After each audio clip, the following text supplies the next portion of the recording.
Abu Salem Dubai फरार हो गया था, लेकिन बढ़ते दबाव के चलते उसे दुबई से भी बाहर निकलना था। यहीं से भोपाल पासपोर्ट ऑफिस की कहानी शुरू होती है। अबू सलेम के सहयोगी अब्दुल जलील उर्फ सिराज और अब्दुल कबीर ने भोपाल नगर निगम से फर्जी राशन कार्ड बनवा लिया, जिसमें अबू सलेम का नाम दानिश बेग, बीबी समीरा जुमानी का नाम रुबीना और मोनिका बेदी को फौजिया उस्मान दर्ज किया गया। सिराज ने इन कागजात की बिना पर महेंद्र शर्मा नाम के ट्रैवल एजेंट से संपर्क किया। महेंद्र ने 35,000 रुपए प्रति पासपोर्ट लेकर प्रक्रिया शुरू कर दी। एमपी नगर की एक लैब में नकली फोटो तैयार किए गए। तैयारी होने के बाद सैटेलाइट फोन के जरिए अबू सलेम से संपर्क किया गया। अबू, समीरा और मोनिका के साथ नेपाल पहुंचा। सिराज कार के जरिए तीनों को भोपाल ले आया। महेंद्र शर्मा के सहयोग से जरूरी दफ्तरों में आवेदन डाल दिए गए। फॉर्म जमा कराने के बाद फौरन तीनों कार के जरिए नेपाल वापस चले गए। इसके बाद पुलिस वेरिफिकेशन के लिए अबू सलेम, मोनिका बेदी और समीरा जुमानी को एक बार फिर भोपाल पहुंचना था। सिराज ने इस बार भी ठीक वैसा ही इंतजाम किया जैसा कि पहली बार किया गया था।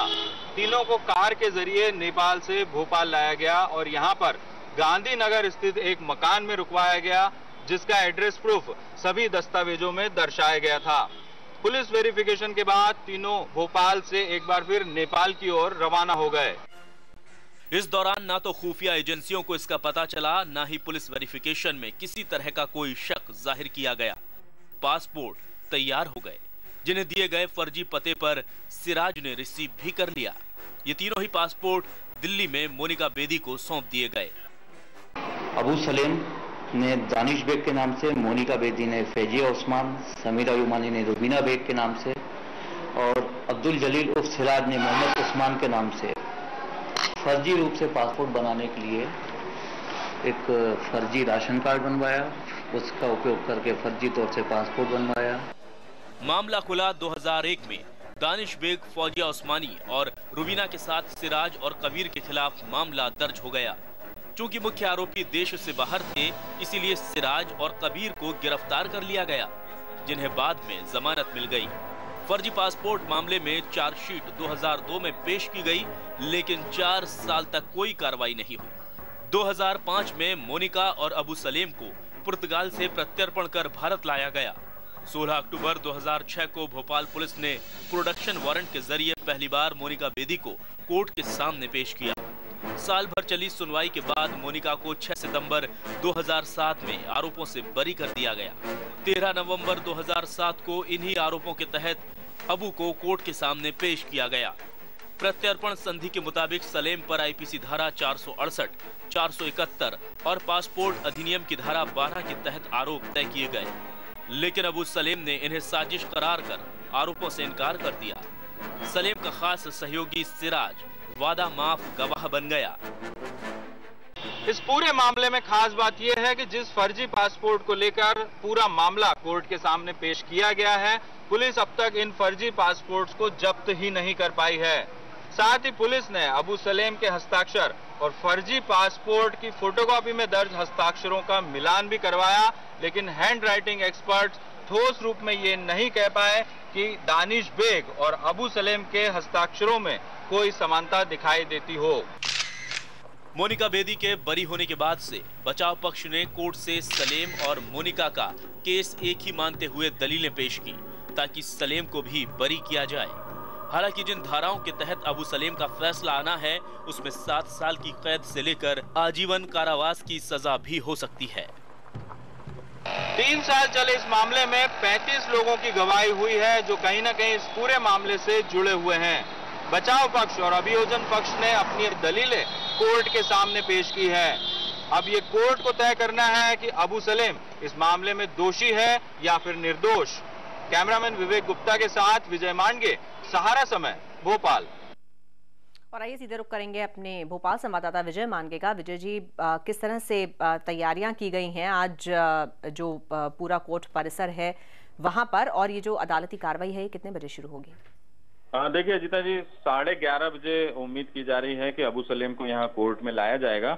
और 16 नवंबर को जो पिछली बार सुनवाई थी वो लंच के बाद शुरू हुई थी और उसमें अबू सलेम को 2 धाराओं में तो दोषी पाया है कोर्ट ने, लेकिन एक धारा से बरी कर दिया है, 468 यानी कि फर्जी तरीके से जो दस्तावेज बनाने की धारा है उससे बरी हो चुका है अबू सलेम। और 471 आईपीसी की धारा और पासपोर्ट एक्ट की धारा 12(1) इसके तहत दोषी पाया गया है। इन दोनों धाराओं में जो सजा का प्रावधान है वो ज्यादा से ज्यादा 7 साल है। तो आज जो है इन दोनों धाराओं के तहत सजा सुनानी है, तो 11:30 के बाद जो है पूरी कोर्ट की प्रक्रिया शुरू होगी। और इस समय जो माहौल है वो ये है कि पुलिस का बल यहाँ पर पहुंच चुका है और काफी तगड़ी सुरक्षा व्यवस्था है, क्योंकि आज जो उसके भाग्य का फैसला होना है कि कितनी सजा कोर्ट सुनाती है। बिल्कुल विजय जी, ये भी बताइए कि धारा 471 के तहत क्या बातें आती है और 12(a) के तहत क्या बातें आती है? देखिए, धारा 471 ये कहती है कि यदि कोई व्यक्ति ये जानता है कि जो दस्तावेज वो किसी महत्वपूर्ण डॉक्यूमेंट को हासिल करने के लिए पेश कर रहा है वो फर्जी दस्तावेज है, उसे ये मालूम रहता है, इसके बावजूद वो उसके जरिए फर्जी दस्तावेज बनवाता है, यानी कि जिस तरीके से उसने पासपोर्ट बनवाया है जो एक अहम डॉक्यूमेंट है भारत का, तो उसको लेकर ये धारा 471 है जिसके तहत उसे दोषी पाया गया है। और पासपोर्ट एक्ट की धारा 12(1) यानी कि जो पासपोर्ट एक्ट ये कहता है कि आप अपनी जो जानकारी है वो पासपोर्ट कार्यालय को जो देते हैं तो वो सब ये कहा जाता है कि सही जानकारी दी जाती, लेकिन सारी जानकारियां गलत दी गई, तो इन दोनों धाराओं के तहत उसे दोषी पाया गया। देखो, यानी कि जानते बूझते फर्जी दस्तावेज का इस्तेमाल, ये आरोप साबित हुआ है अबू सलेम के ऊपर, और दूसरा गलत जानकारी देने का आरोप साबित हुआ है। आपने बताया कि अधिकतम जो सजा का प्रावधान है वो 7 साल है। अधिकतम और न्यूनतम कम से कम कितनी सजा का इसमें प्रावधान है? देखिए, कम से कम यदि दोनों धाराओं में यदि सजा कोर्ट देता है तो ज्यादा से कम उसको 2 साल की सजा हो सकती है और ज्यादा से ज्यादा 7 साल की सजा हो सकती है, क्योंकि सीजेएम कोर्ट में मामला चल रहा है। और आपको एक बात और बता दूं कि ये जो दोनों धाराएं हैं इसमें अब अमेंडमेंट हो चुका है, संशोधन हो चुका है, और ये मामला जो है इस अमेंडमेंट के पहले का है, यानी कि इन धाराओं में सजा का प्रावधान कम था, लेकिन अब इस अमेंडमेंट के तहत सजा का प्रावधान ज्यादा है, लेकिन अब ये मामला पहले का है, इसलिए इतनी ही सजा हो सकती है। बिल्कुल, आपने बताया कि 11:30 बजे अबू सलेम को यहाँ पर लेकर आया जाएगा। सुरक्षा व्यवस्था किस तरह से की गई है वहाँ की? देखिए, उम्मीद तो ये की जा रही है कि 11:30 बजे तक वो यहाँ आएगा, और जैसा मैंने बताया कि सुरक्षा व्यवस्था काफी तगड़ी है, क्योंकि अबू सलेम पर एक तो वो अंडरवर्ल्ड डॉन है और शुरू से ही जब भी वो आता रहा है तो उसकी सुरक्षा व्यवस्था काफी अहम मानी जाती रही है। और अभी पिछले दिनों जब उसके ऊपर मुंबई ऑर्थर जेल में जो हमला हुआ था उसके बाद से और उसकी सुरक्षा व्यवस्था बढ़ा दी गई है। तो इस समय 2 थाना क्षेत्र के टीआई यहाँ पर मौजूद है और साथ में पुलिस बल मौजूद है। कोर्ट का जो मेन गेट है उसको बैरिकेड से ढक दिया गया है, यानी कि बैरिकेड्स लगा दिए गए हैं ताकि कोई बाहरी व्यक्ति प्रवेश न करे, और हर आने जाने वाले व्यक्ति की चेकिंग की जा रही है। जो पिछली बार भी सुरक्षा व्यवस्था थी ठीक वैसी ही सुरक्षा व्यवस्था है। बिल्कुल विजय मान के आपका बहुत शुक्रिया इस पूरी जानकारी के लिए। तो अबू सलेम को आईपीसी की धारा 471 और 12(a) के तहत दोषी पाया गया है। आज फैसला आना है, भोपाल की कोर्ट फैसला सुनाएगी अपना इन आरोपों के तहत क्या सजा दी जाए अबू सलेम को। फिलहाल वक्त एक छोटे से ब्रेक का